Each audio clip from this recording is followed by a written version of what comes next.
Elrick's incredible work, which you've had a chance to see, hopefully. If you haven't, you can stay afterward a little bit to peruse the exhibition. But I just want to, really give Krista a shout out. She's been such an incredible artist to work with. She came here from Santa Fe, so it's not, just a simple drive to get here. And we've been collaborating on planning for this exhibition for over a year. And when we scheduled this, we thought, oh, this will be great timing with migratory bird season. We did not anticipate how it would be great timing in so many other ways, as Audubon chapters across this nation are unpacking the history of their namesake and voting to change their name in many cases. Are the Chicago Audubon folks? Oh, great. Yes, like Chicago Audubons. Great. We were so thrilled in the virtual talk we did for this exhibition to feature Jiggly Pollock in that discussion, just the incredible, conversations and really important conversations that are taking place in this space. So, I think even more importantly than, just timing around Audubon, Krista's work really helps us unpack this complicated relationship of environmentalism in the United States that's very rooted in European colonialism. And really thinking about what that means and how, knowing that history, how do we move forward with ethical land management? And what does that look like? So a lot of exciting conversations to be had. Just to note that Krista's book is for sale and will be available for purchase and for signing after the discussion. Additionally, her work is also for sale, and if you're interested in learning more about the pieces or in purchasing, you can reach out to any of the Brushwood staff who are here, and particularly our arts director, Julia, in the back waiting.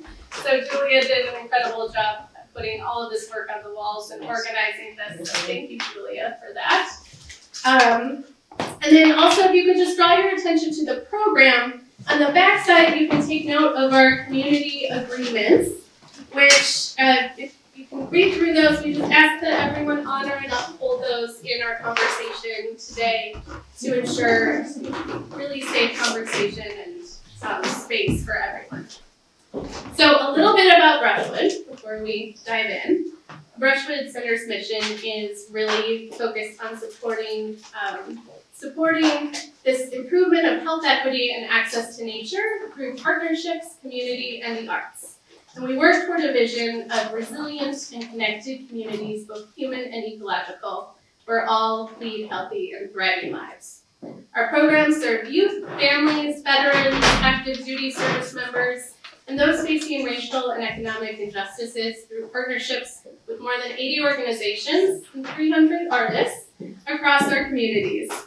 We honor this land on which we work as the traditional home of Algonquin-speaking peoples, including the Potawatomi, Odawa, and Ojibwe, as well as other nations that call this land their ancestral home.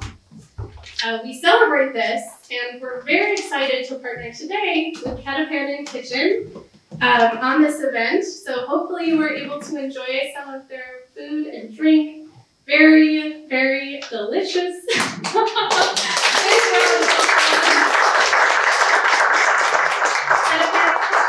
Chicago's first and only Native American pop-up kitchen and catering company, and their mission is to bring indigenous cuisine to the forefront of Chicago's culinary scene.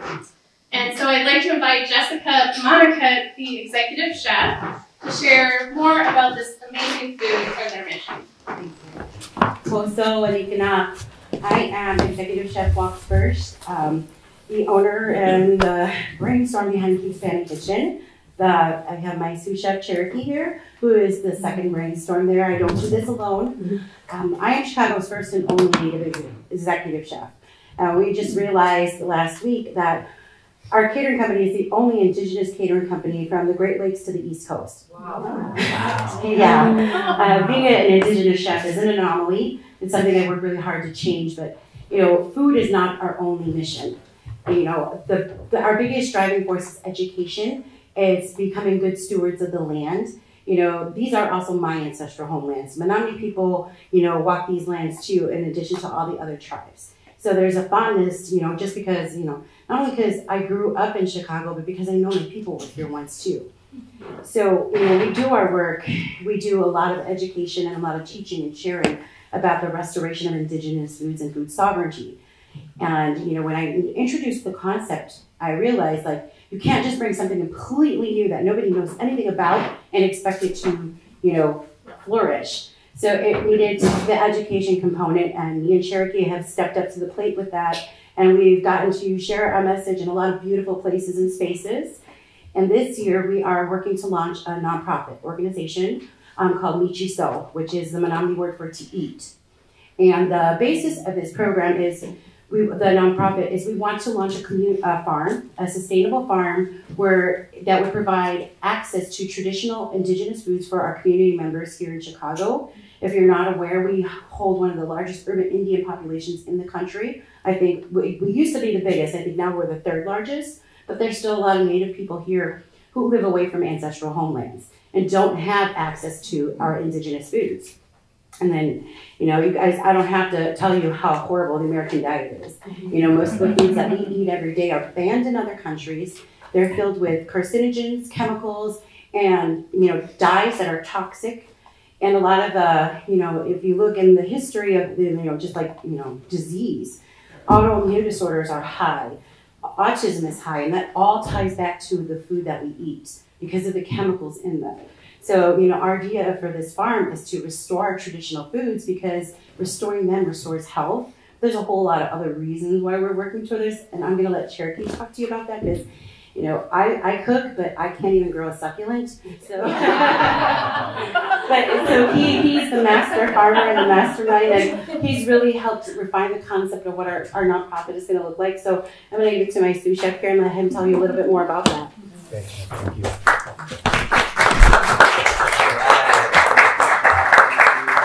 Greetings, everybody. Blessings, love. Thank you for having us here. It's a great honor. Yeah, so as Chef was explaining, our next big push together as Ketsapan and Kitchen is to launch our new non-for-profit Michi So, and to really expand biosupportive economic systems, which are the traditional economic systems of the native people of this land, of Turtle Island.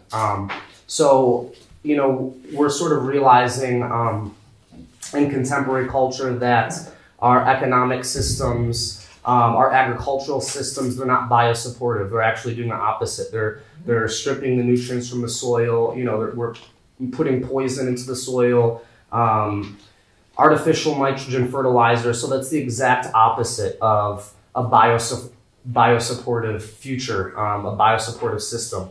So basically, we're going back to our ancestral systems. And one of the big things that, like Chef was mentioning, is education. And it's not only about providing indigenous food for indigenous native communities, but it's about bringing everybody together. It's about educating non-native communities about the amazing biosupportive economic system that we had. So we want to bring it back to share it with everybody. So, you know, the first step is basically just starting the agricultural project, finding land, finding the proper partners, and then bringing back these indigenous crops, these indigenous food systems. So some of the things that we had on the menu today, we had the Three Sisters bruschetta, and we also had the Three Sisters tamales. And so the Three Sisters, corn, beans, and squash, that's really the foundation of indigenous agricultural systems. So those three crops were developed here on Turtle Island, and you know, that's how the whole world got corn, beans, squash, potatoes. So there's a huge history and legacy of very successful agricultural and economic systems. So we're going to begin to restore them. And the way that we're going to include the non-native community and bring everybody together is by developing a CSA, community-supported agriculture. So, you know, organic CSAs, biodynamic CSAs are very popular. You know, angelic organics is one that's close and that serves the community. But we'd like to take that a step further and have a native CSA. So I was seeing, I believe there's oak trees. I saw some acorns lying around. And acorns can actually be turned into flour. So a lot of the different trees and a lot of the different plants that we just think is ornamental are actually vital components to cuisine, to agriculture, and to biosupportive economies. So yes, this is our vision for the future, and we're super excited to start developing these biosupportive systems, because it seems like everybody is looking for that and everybody wants to take it to the next step. So we're very excited. Thank you for having us. I hope you enjoyed the food. Love and blessings. I hope to see you again. Thank you.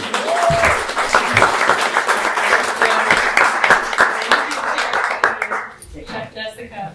Wow, that's so exciting. We can't wait to see how that develops. Awesome. Yeah, I just want to give a special thanks to you all for gifting us with incredible food today, and to all the Brushwood team who helped make today possible, and also Florence Mack, who provided the music as we were enjoying the takeout.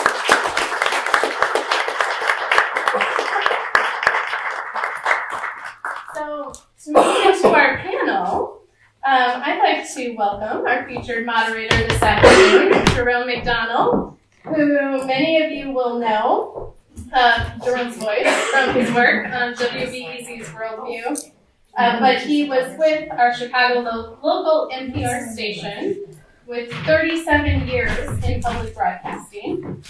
And in addition to Jerome's professional expertise, he is also really passionate about the environment, serving on the Chicago Fair Trade Board, among many other efforts and volunteer initiatives. So please join me in welcoming Jerome, who will welcome our two panelists.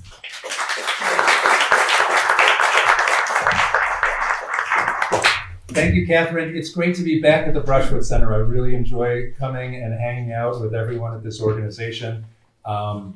You're so on top of it. And isn't this just a great example of that, with the timeliness and the importance of this exhibit?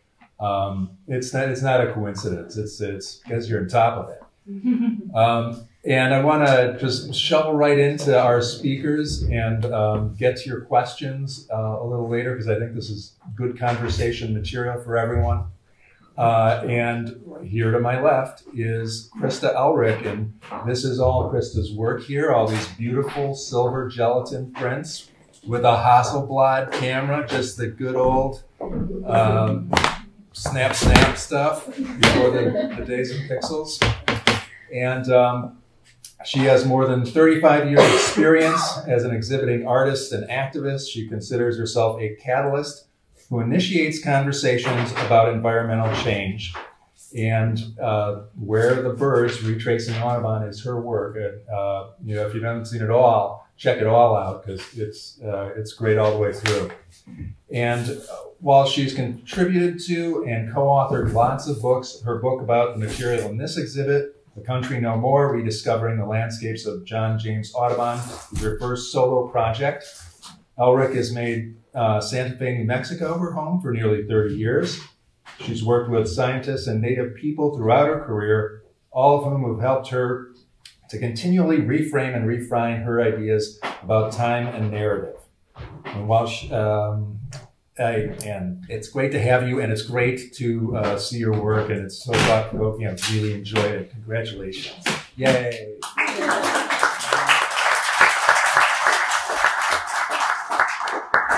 Also with us is Refugio Mariscal, and he is with the organization American Forests. His work is focused on geospatial analysis and cartography to advance the work of tree equity score programs.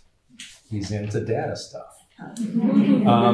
Before joining American Forests, he was with the National Audubon Society Great Lakes, first as a community engagement coordinator, then as a geographic information systems analyst, creating static and interactive maps to help the conservation of marsh birds in the Great Lakes region. Refugio is also a former educator and volunteer for the Lake County Forest Preserves and is a board member of Lake County Audubon Society. Thanks for joining us, Refugio.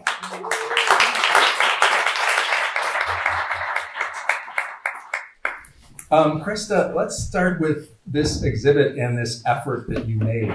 It was monumental. It was epic. It was 10 years of your life. You had to have a powerful motivation to want to do this. Tell us about the impetus, the whole process of going everywhere Audubon went and taking pictures of everything Audubon saw. Yeah. Well, thank you so much. I first want to just thank the folks at Brushwood. All of the staff has been so incredibly friendly and professional. It's been such a pleasure to work with them, and I'm just very honored to be here, to be part of this conversation, and to serve in any capacity that I can to help further the conversation in the future.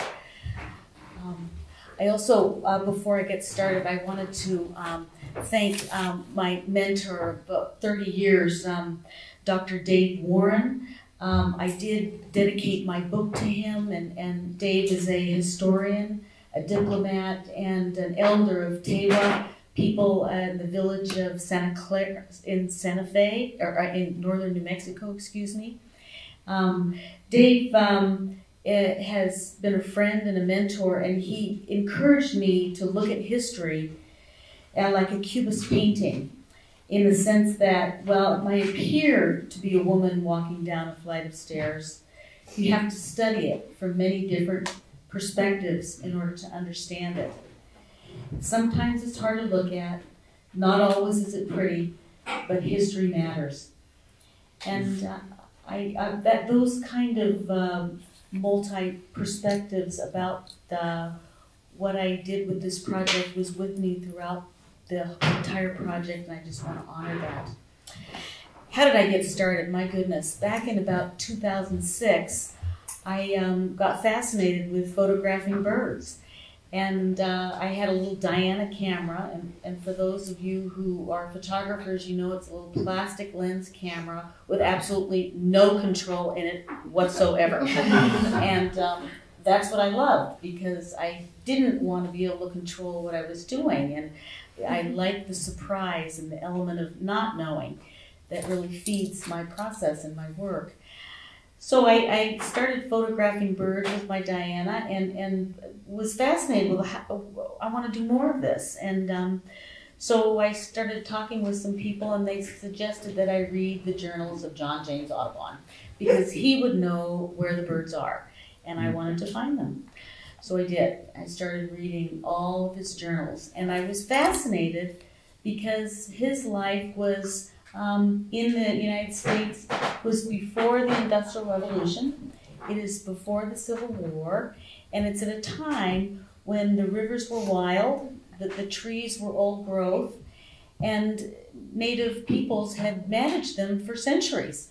And that fascinated me, that time period.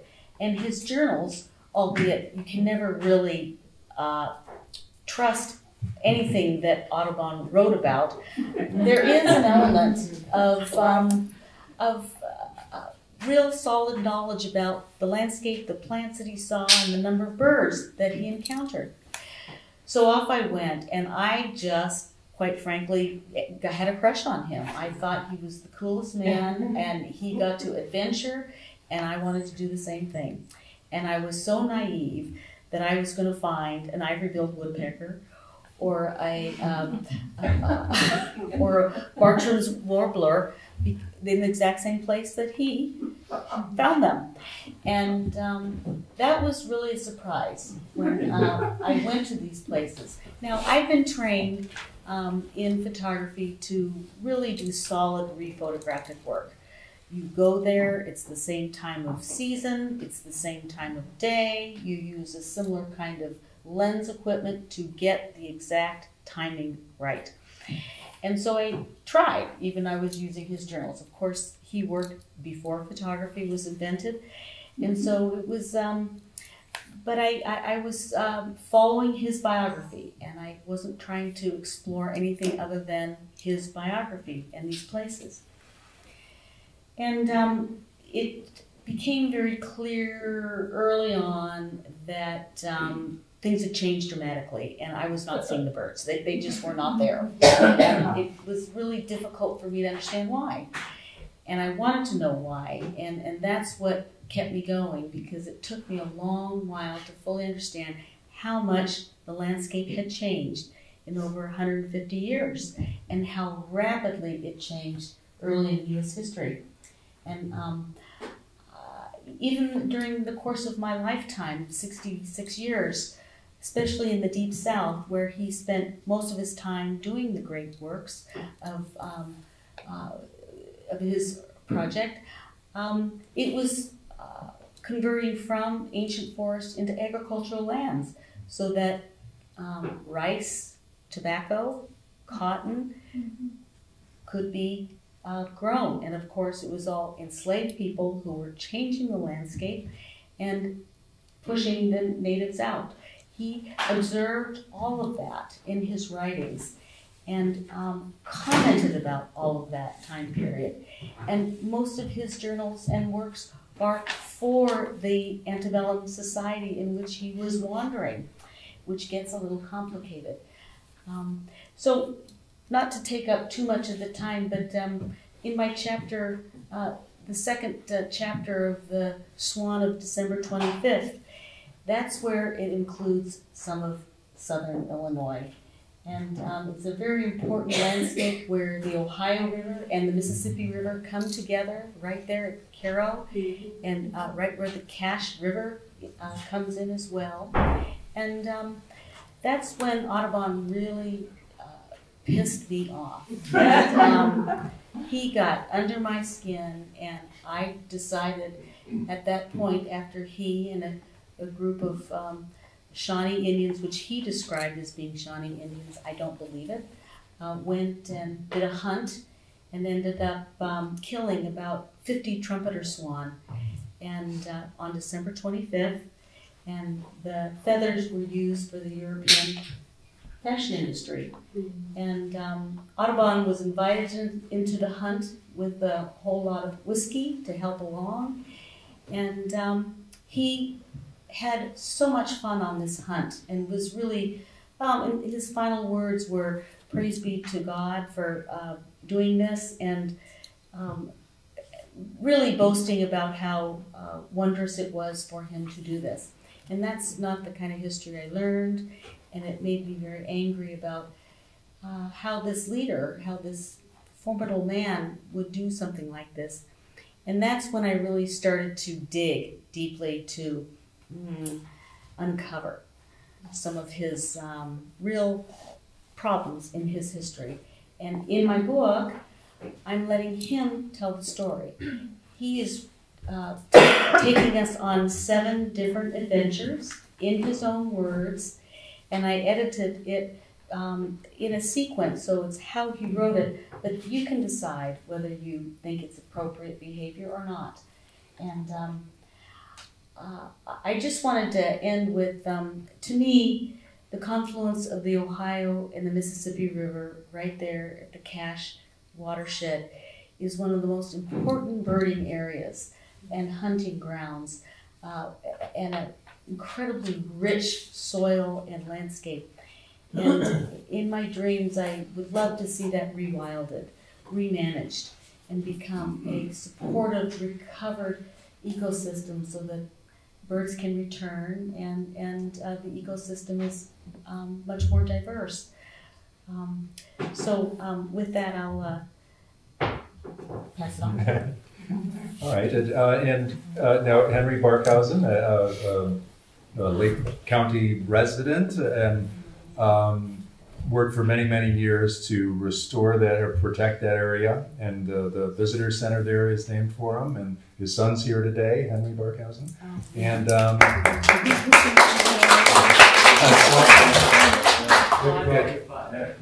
it's you visited the center there and talked to people and talked about restoration with them. Absolutely, absolutely. And boy, did they, the staff, well, I met with the Wildlife Refuge and they really showed me around places where I could see the old growth cypress, which there are not many there at all. They showed me where the largest state tree is for Illinois, and I photographed that. That place has got so much going on for it in terms of rewilding, and I get so excited to see it actually in person. And I also had some really incredibly weird adventures in that area because I would go back to it quite a bit. And but I just wanted to mention there's a photograph. It's a collage of the a map, and then Audubon's watercolor of the trumpeter swan, and then a photograph of where that massacre took place, right at the confluence. And as you can see, it's all an industrial landscape of the waters are so toxic that anything grown there cannot be consumed by either humans or animals. So what is grown is corn for biofuels. It's put into our cars to drive around. And it's complicated. It really is, and there's still a lot of potential to try to rewild that area. But I do salute what is going on just at your southern border. Yeah, there's a lot to be done.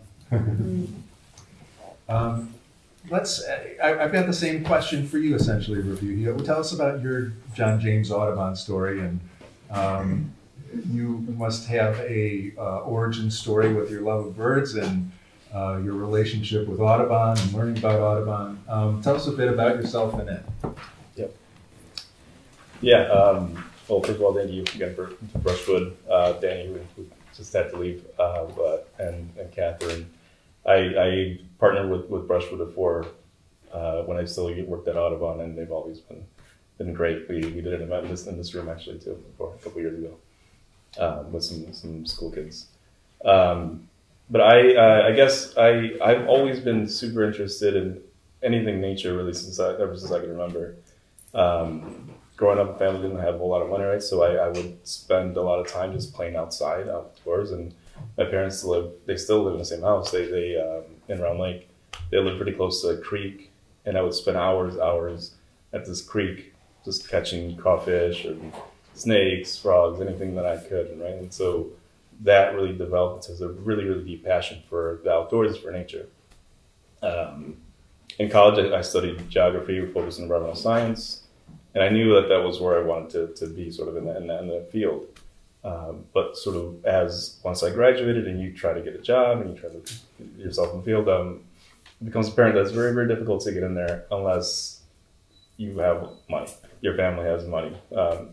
Because to get into the field, you have to do a lot of unpaid internships and do all these things and have all this experience where you could afford to go to do study abroad in the summer and the spring and all, and I didn't have the opportunity to do any of that, right? So I didn't have the experience necessary, I guess, to really land those jobs. So it took me a while.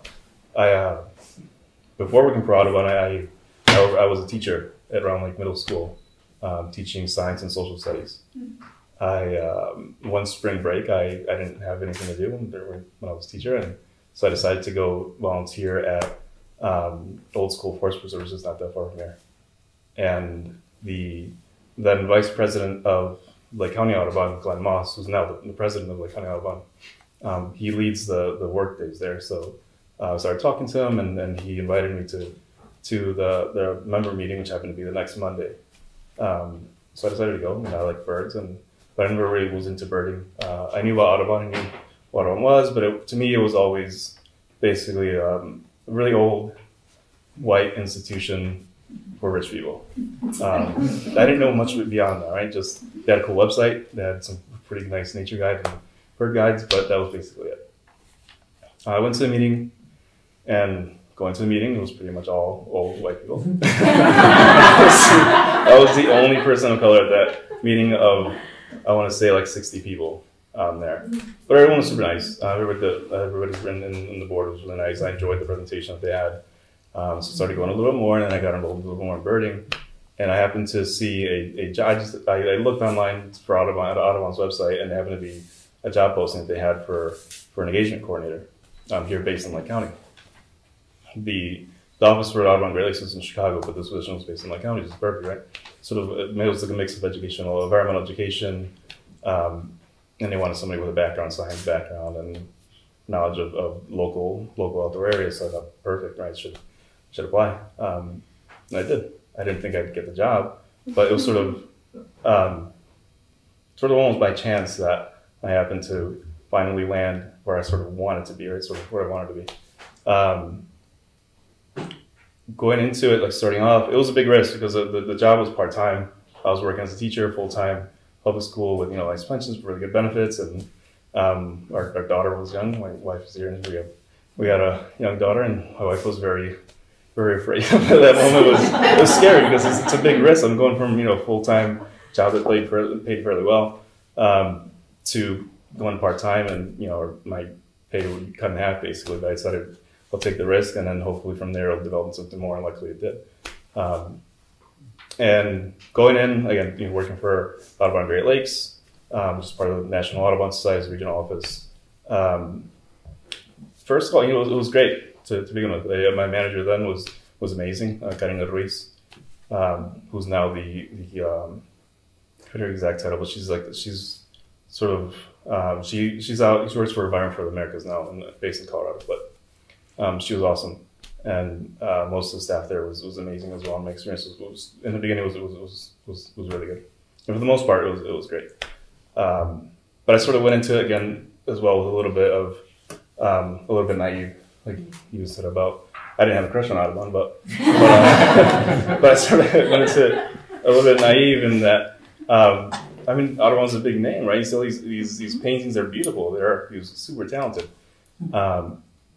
And I think when most people have this picture of him as being someone who cared deeply for birds, for the environment, and that everybody that worked, or for the most part, everybody that worked within that organization, within the field, felt the same way too, right? But as you spend more time, you start to find out that's not really the case. Audubon was never really an environmentalist himself. He was there just to make money, basically.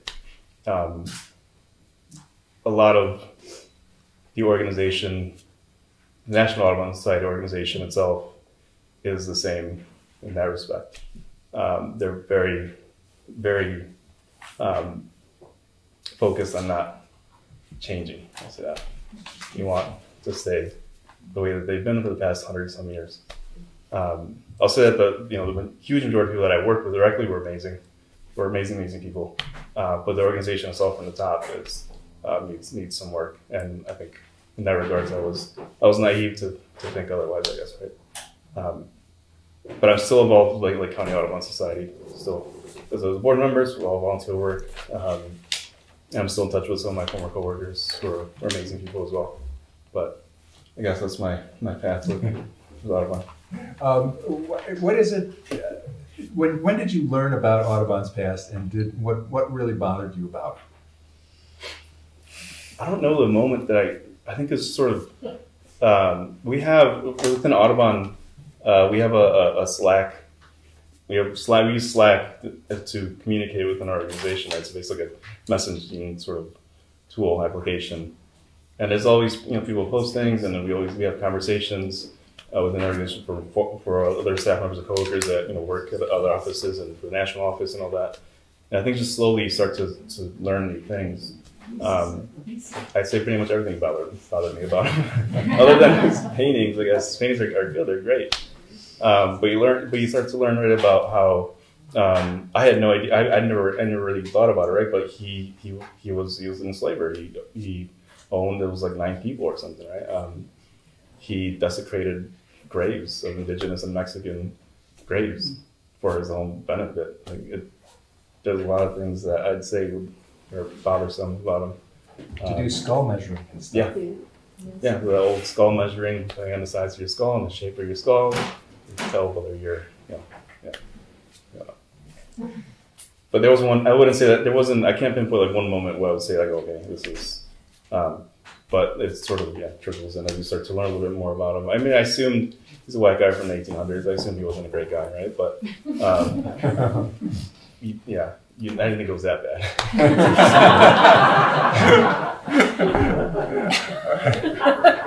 So, well, let's get into like the whole name change situation here.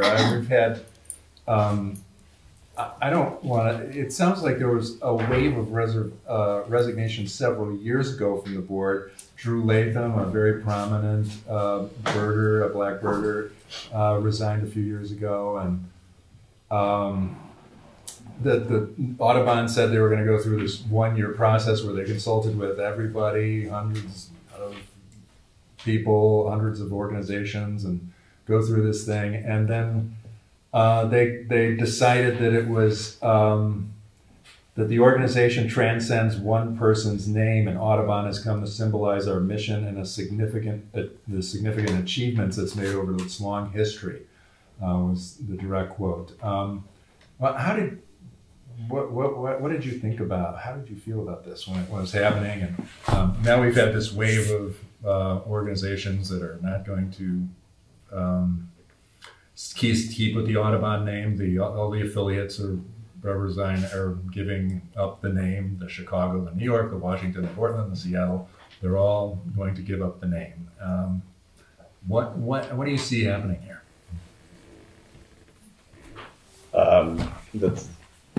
I think that's sort of what I mentioned earlier, right, about a organization or just the leadership within the organization that is really unwilling to really accept the change that's coming and that's inevitable. If they want to keep being the organization that everybody looks up to in terms of bird conservation, then it needs to happen. And I think they will end up changing their name at some point, whether it's now or 50 years from now, whatever it's going to happen, because they're going to be forced to do it. But when I heard the news, I was incredibly disappointed. I didn't work there anymore. I left the organization about 2 months ago. So, they announced like 2 weeks ago or something that they weren't going to change their name. I sort of had that feeling they weren't going to, based on what I knew already within the organization and all that. But it was still really disappointing. It's sort of like a stab in the back, because you work so hard to sort of fulfill their mission as a staff member, right? And as a staff member of color, it hurts. It hurts to know that they don't really care, to be honest. I think there is a lot of staff. Let's think of it, actually. There's a lot of staff. There's board members that do care, that are that they work super hard to fulfill the mission, and they are genuine about their intent to do the work. But I think at the core of it, at the top, right, where the power really is, that isn't there. And I think that it's inevitable. I think they will end up doing it, especially once they see that all these chapters under them are doing it as well. Lake County Audubon, we're having a conversation as well about it, so we'll see what happens there. Like the Chicago Audubon, Seattle, Madison, Portland, DC, Fielders, New York. New York is they're all changing their names, right? So they lost quite a. I think they're receiving quite a bit of backlash, even more than they probably anticipated. I know some of their partners have dropped as well, and they lost some membership, and we'll see what else from there. But we should get into that in the question session. But we want to do one little more feature thing before we get into the questions, and I'm sure there's many, because there's a million different directions about the Audubon name thing. It's completely fascinating. Are they going to get money? Are they going to lose money if they change their name? Are they going to lose money if they keep their name? There's all sorts of people with different kind of feelings, and and I want to talk about that.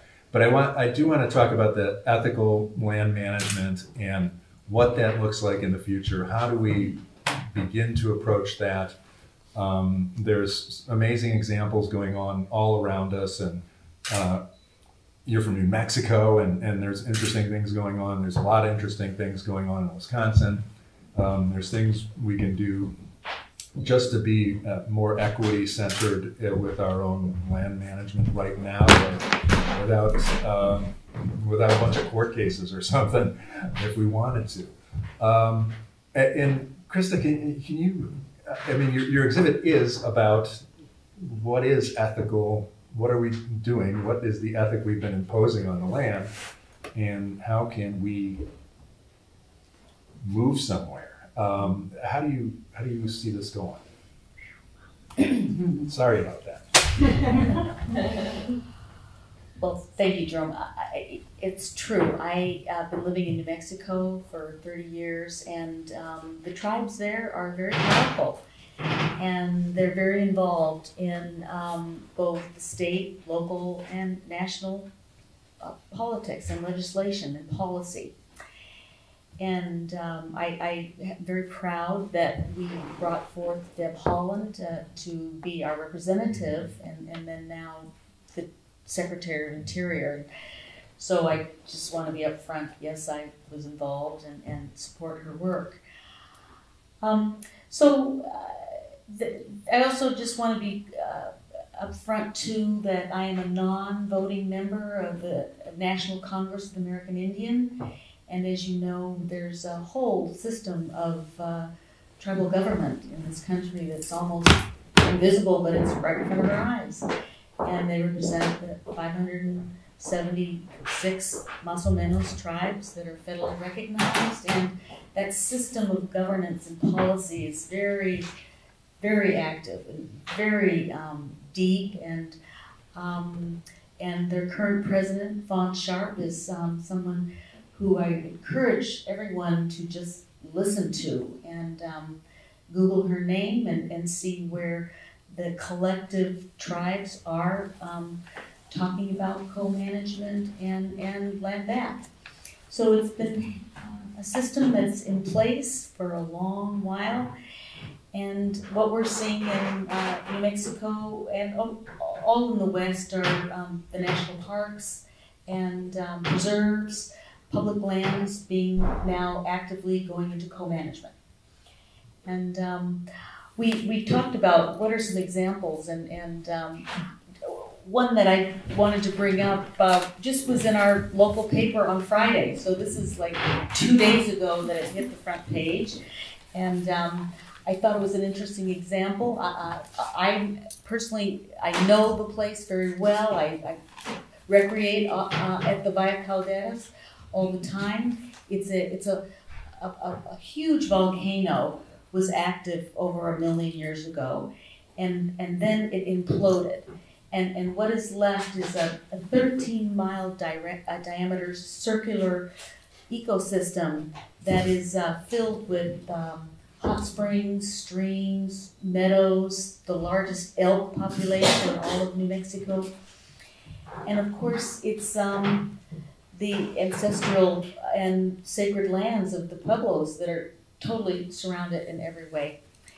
And back in 1860, before the Civil War, there was some surveying that was done, and the U.S. government went in and surveyed, and then promptly said it's ours, and so they sold it to a private rancher. And it was in private hands up until about 2010, please don't quote me, but it was then that our legislators began to purchase it, and it is now a national park. It's a preserve under the national park system. And we're all very excited, but that wasn't enough. The Jemez Pueblo, which is downriver from the caldera, initiated to have the land put back into their name. And the National Congress of the American Indian got involved as a resolution to help the Pueblo. And it looks as if that they are receiving part ownership to it. And I don't know if we can talk about some of the legal issues that are changing the course of how tribes who may not have inhabited the land during the time of colonization, but how they are now gaining their legal rights back to it and to their homelands. And it's this new case with the Via Caldera is the first time in history where it's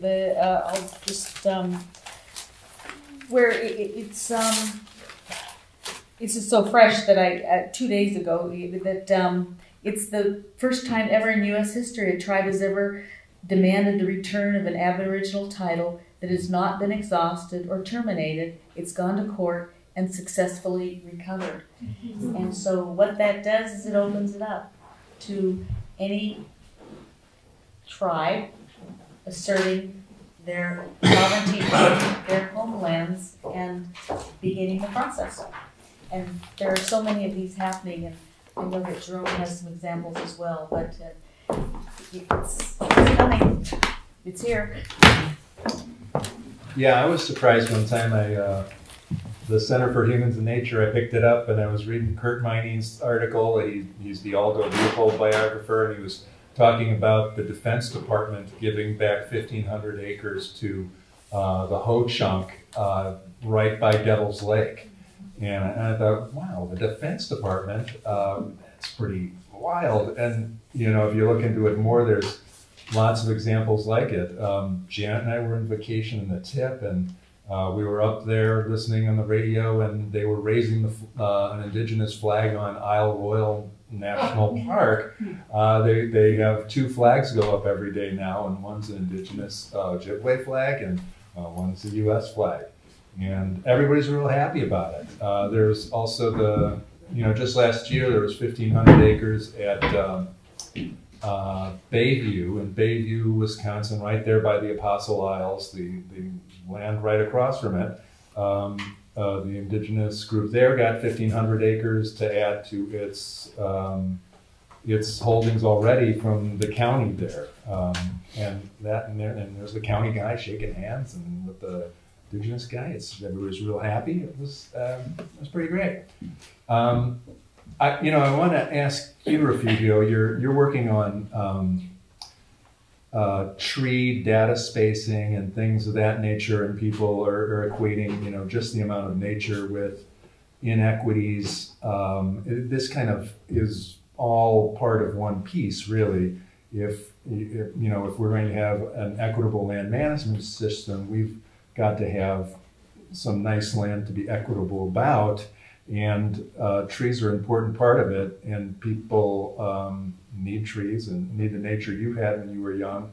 Tell us something about tree mapping and equity and how all this strikes you. Yeah. So I promise this is not a plug for my work or my job. I work on this app or this tool called the Tree Equity Score, which basically looks at tree canopy cover alongside various sort of social economic demographics.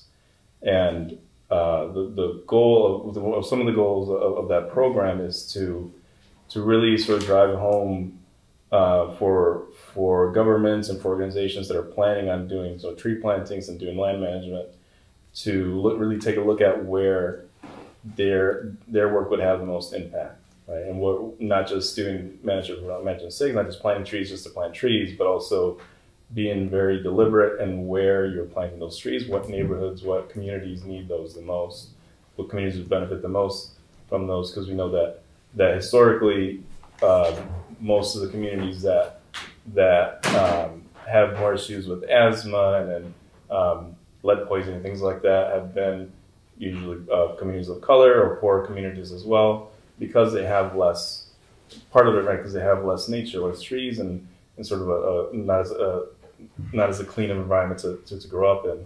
And so that's part of that process, a part of that thinking is that where you do land management is important as well, not just doing it for the sake of just doing it, but where you can make the most impact, who really needs it the most, is incredibly important to consider as well. I do want to open it up to questions and talk a bit about ethical land management, the Audubon name, Krista's exhibit, and Laura, you were really stomping at the bit there. Chomping at the bit. You want to go at it? Okay. I love the shirt. Oh. Actually, Jerome, you addressed my question, and it was to give you a compliment about how incredibly diplomatic I thought you were being when you were talking about the Audubon, the National Audubon Society. One question I had was, okay, they want to stick to the old ways. Does that mean they want to stick to their old mission? You pretty much answered that one. No, they don't care. But the thing that you touched on that I think is behind so many problems is money. And the Audubon name is, at this time, it's still very powerful money-making name. It's a strong brand. Maybe soon, when the word gets out that why the locals are changing the name, all of a sudden, the national it may no longer be such a strong brand name. But I think it really comes down to the financials, and it was sweet of you not to mention that part. Yeah, no, you're right. But I think alongside, with that strong brand, right, they had a really good opportunity there to lead the way and say, like, our brand is strong, but we're still going to change it because of these reasons that are very obvious to a lot of people, right, to like genuinely care. Now, I think politically it would have been a great move for them, because even if they don't really care, they still could have potentially made that case, like, hey, we're doing this, we're leading the way on these things, right? But they chose not to. And could they lose money? I think so, yeah. They've lost 3 partnerships that I know of. Their publishers dropped them. So the Audubon books that they've been making for a very long time, they'll have to find a new publisher for it. They just announced that recently. Part because of the name change, their refusal to change the name, and because of their treatment of the union negotiations for the staff union as well. It's been very, very negative. And I know they lost partnerships with Anthropology as well, and Bird Collective, which is another sort of newer company that makes a lot of bird. Gala? Oh yeah, the gala. They were going to have a gala this week, and they canceled it, apparently because a lot of the artists and sponsors pulled out because of the name change as well. So part of the reason why I think they chose to keep the names is because they have a lot of big conservative donors that would be very angry about it, but there's also a lot of people that are upset, clearly are upset by it, and if they really wanted to, they were really genuine about being more inclusive and wanting sort of to embrace a wider net, I guess. They would have done it, but we'll see where it goes. I one of the things I was reading was, like, some people don't even know who Audubon is. They don't even care, and they should call themselves something that has birds in the title. About birds. It seems to be good branding. Hey, that would be Thank you. Change. It's inevitable, constant. If you change the name Audubon, what will the new name be? Right. You leave it wide open. Birdville or something? What do you call it? Jackie is with Chicago Audubon and has some ideas. No, it's an ongoing conversation. I don't think we necessarily want to name it something that's a bird organization, but we want it to be something meaningful that encompasses, conservation and just nature, so we'll see. It'll be interesting to see what names there come. Audubon is a painter of birds. Correct. But you're going to broaden that.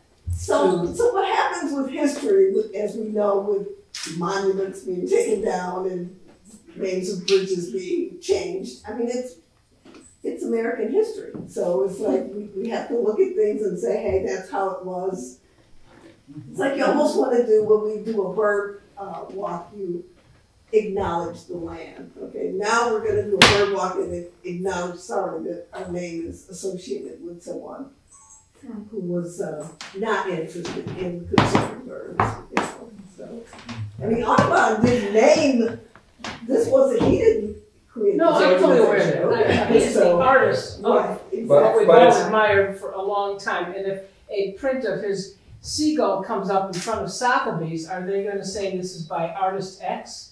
No, I mean, that's up to you. Yeah, we're just talking about the organization, the name of the organization. For people, you recognize Audubon for who he was. You know, there's great photographs, you know, great art. Prints, drawings. Yes. So that's how a lot of people got to know the birds that are out here.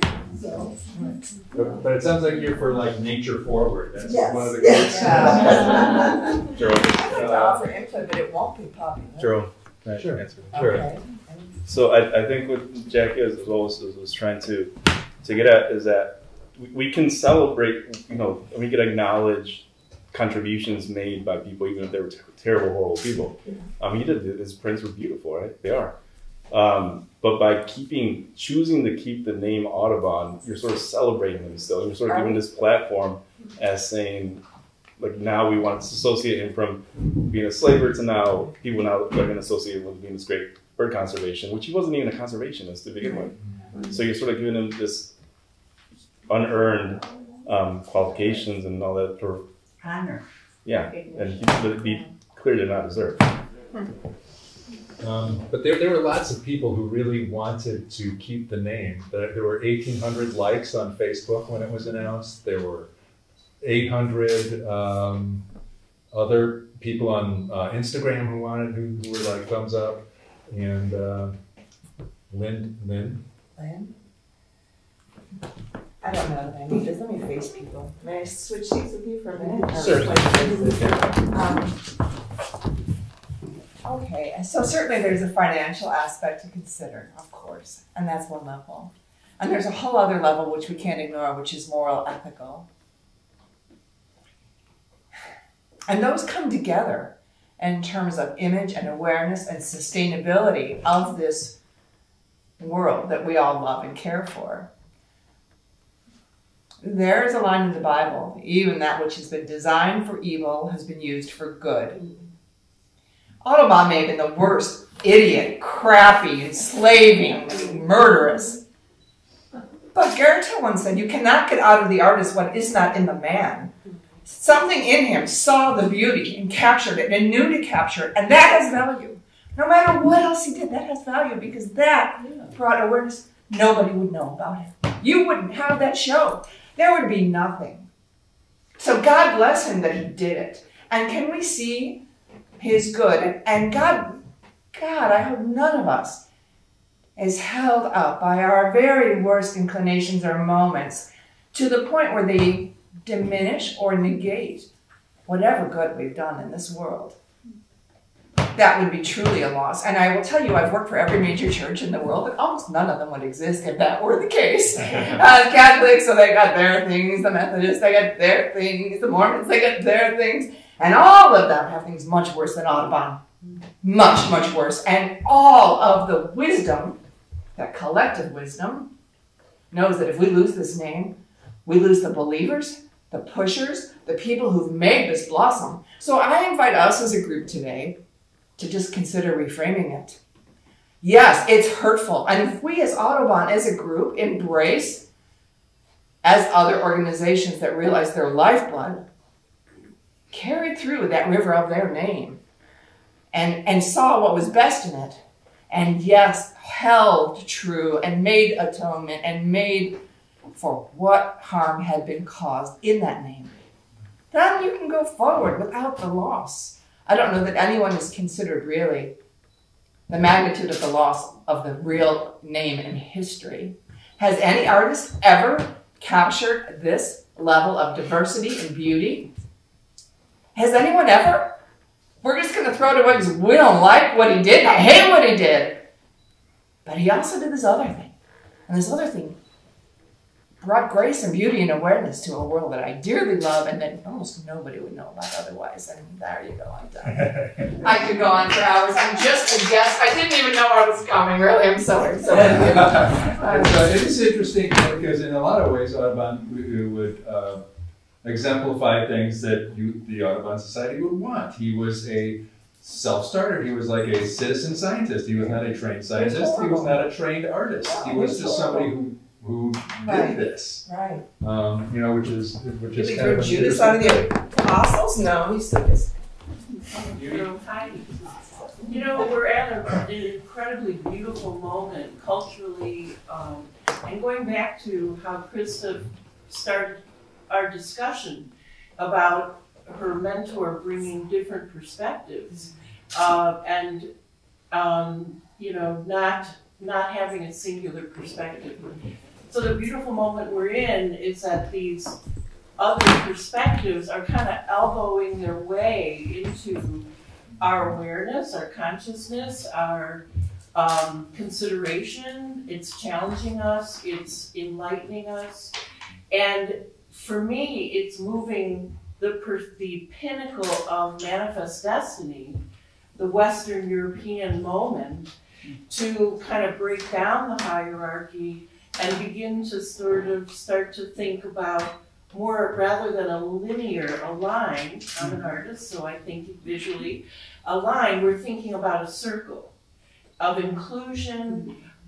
So when I hear Audubon, yeah, he did birds, but he also did flora, fauna. He did trees and plants and the ground and the soil decomposing and how forests grew and how mushrooms existed.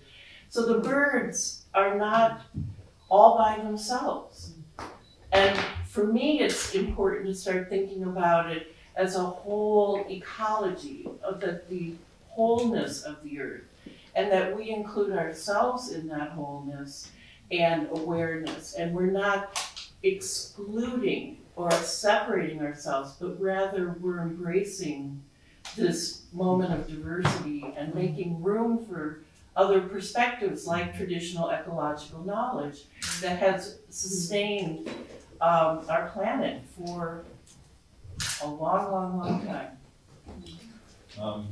Yeah, it's interesting. The name change score, obviously the Sierra Club went through the same thing about John Muir, but they weren't the John Muir Club. They didn't have to change the name. But the Oriental Institute from the University of Chicago, I noticed they're changing their name after 100 and some odd years. They announced that like 2 weeks ago, and they're going to, I don't know, they're having a party to announce their name. And it is something to celebrate. That awareness, that expansion, that inclusion, that the diversity of perspective. I wanted to run to the back of the room because nobody back here gets to talk. Well, I am probably, I'm on the same line on the Audubon Society board at Refugio. I was probably one of the old white people at one of the first meetings that we ever went to. And I'm just going to speak, personally and not as a board representative. And it's so interesting to me to listen to all of the opinions that have been expressed here because they're truly valid. And I think that's the problem that we have underneath all of this. Are really, I think, good people who come at this issue with different viewpoints that are reflective of their experience. So I'm just going to say two things. One was a story I told earlier today. Because our individual chapter is wrestling with this, I've been thinking about it, and it's been kind of an undercurrent in my mind since I read Drew Latham's article a couple years ago. Just been underneath in my mind, worrying about it. So a couple of days ago, I was remembering an incident where I was working with a child from Waukegan. and she belongs to the Cool Learning Experience group. Little girl, and maybe 7 years old.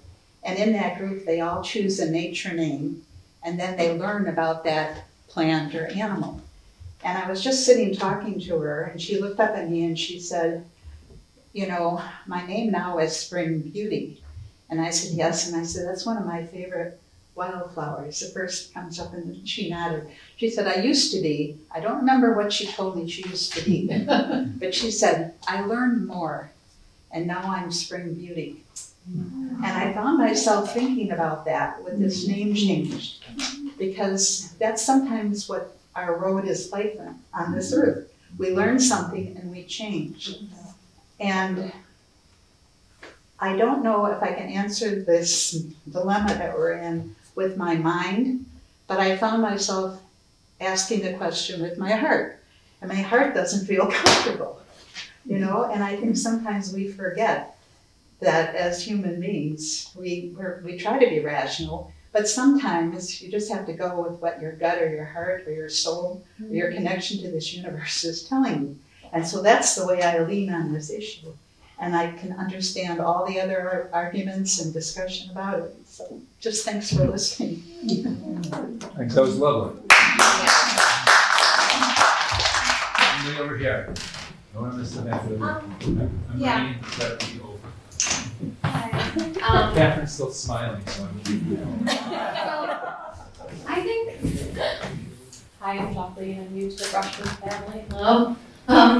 I think what's interesting about this conversation is, like, what are the options, right? Like, how do we really deal with this issue, right? Because we go to naming, and naming has so much power, language has so much power.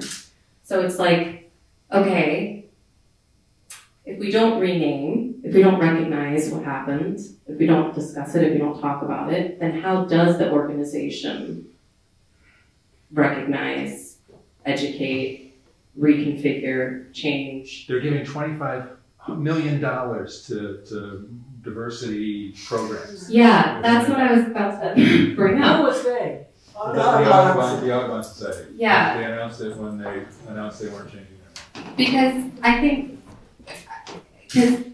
what I'm saying here is, okay, if we don't change the name, then like what do we do? Because we can't not do anything.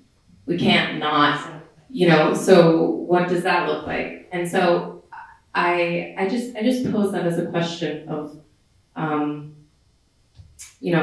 this kind of argument back and forth of if it's should change the name, not change the name. It's like, is that really the question? Because also there's another step, right? Even if you do change the name, even if you do recognize, there's institutional, organizational, etc. things that have to then back up and support that change. Just posing that, putting that out there. Yeah. I have just one thought. If you do change the name, which might be fine, shouldn't you nationally change it to the same thing? So you're sort of, I guess it would have to be led by the national organization, but if you have, I don't know how many organizations are there, there are hundreds, right? And so if you have 100 different names, you're really going to that was one of the things. So we had a virtual discussion with Judy Pollack from Chicago Audubon Society, and it was one of the reasons that all of these chapters have been announcing this and petitioning National Audubon, because the desire was to have National Audubon make a decision, make a change, and then everybody else could use that, without having to have kind of the,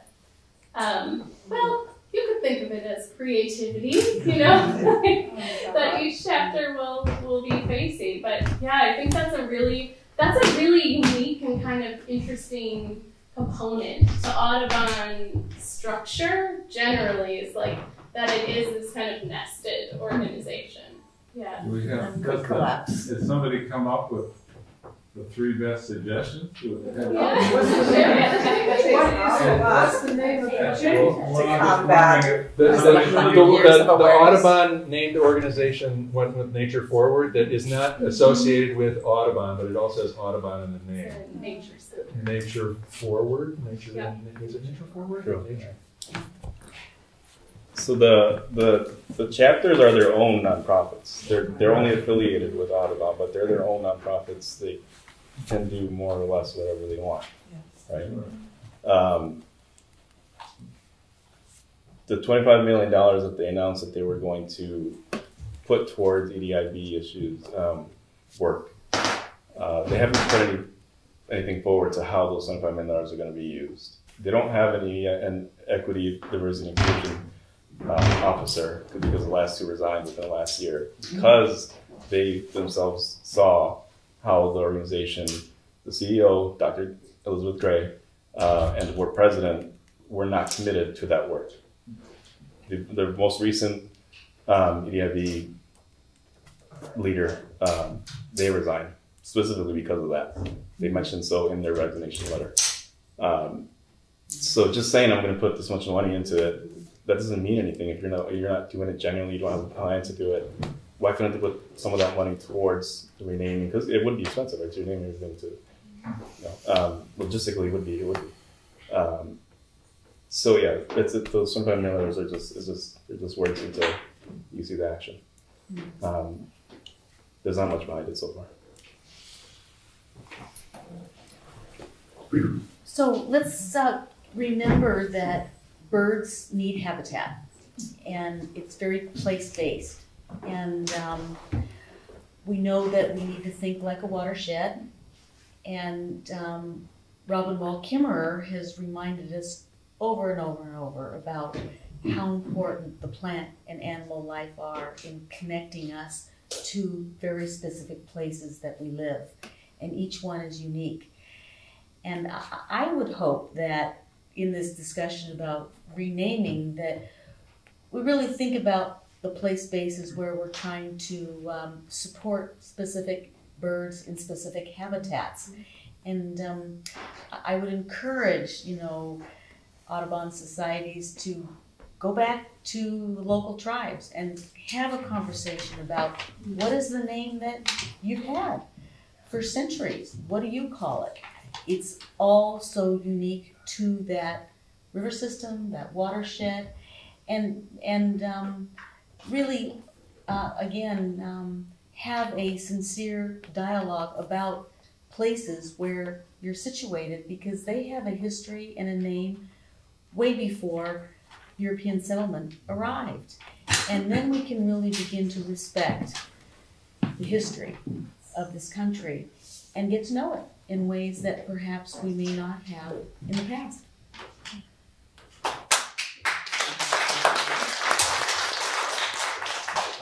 Well, you did it. You provoked conversation with your eyes.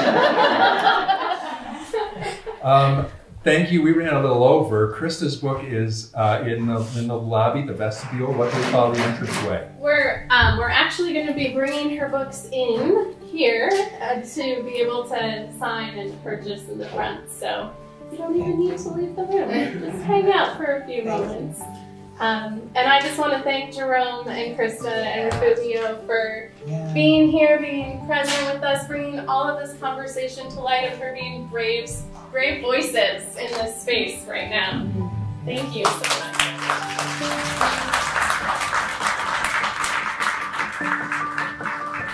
All right, thank you, everybody. Thank you.